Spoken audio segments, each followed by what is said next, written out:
আসসালামু আলাইকুম, কেমন আছেন সবাই? আশা করি সবাই আল্লাহর রহমতে ভালো আছেন। আজকের পরিবেশটা অনেক সুন্দর।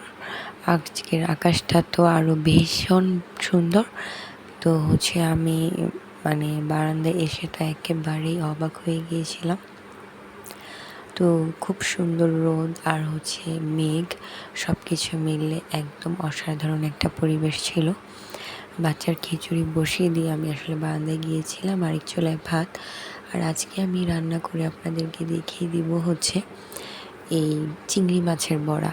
তো চিংড়ি মাছের বড়ার জন্য আপনি মসুরির ডালও নিতে পারেন বা আপনি খেসারির ডাল দিয়েও করতে পারেন, যেটা যার ভালো হয় আর কি।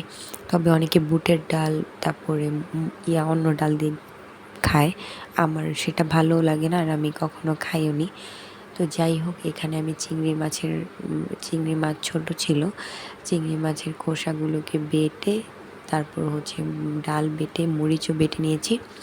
এখানে হলুদের গুঁড়া, মরিচের গুঁড়া আর ধনিয়া জিরার গুঁড়া দিয়ে দিচ্ছি, সাথে পরিমাণ মতো লবণ।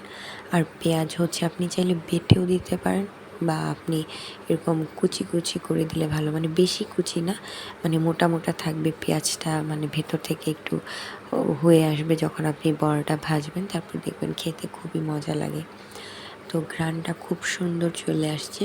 আর এখানে আমার বড়া ভাজা হয়ে গিয়েছে, তো আমি ভাতের সাথে খাবো। ভাত তো রান্না হয়েই গিয়েছে আর ভাষার অবস্থা এই তো।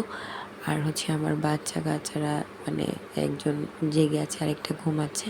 তো আমি ভাবলাম যে ও ঘুমাক, আমি এখান দিয়ে ভাতটা খেয়ে নিই। আর বড়া আর ভাত যদি ঠান্ডা হয়ে যায় তাহলে এটার একটুও স্বাদ লাগবে না খেতে। তো যার কারণে আমি ভাবলাম যে আপনাদেরকে তারপরে আমি ভাত রেডি করে নিয়েছি আর আপনাদেরকে দেখিয়েও দিলাম যে আমি কী করছি। তো দোকান থেকে এই বড়াগুলো আমরা প্রায় কিনে খাই, খুবই মজা লাগে আমার কাছে। কার কতটুকু ভালো লাগে সেটা আমি বলতে পারছি না, কিন্তু আমার কাছে অসম্ভব মজা লাগে। সেটা আজকে আমি ঘরেই বানিয়ে ফেললাম। যদিও বাহিরের ধুলা বালি কাঁচা পানি ময়লা আবর্জনা বিহীন, তাও দোকানদারের মতো স্বাদ তো কখনোই হবে না। সবাই ভালো থাকবেন, আল্লাহ হাফেজ।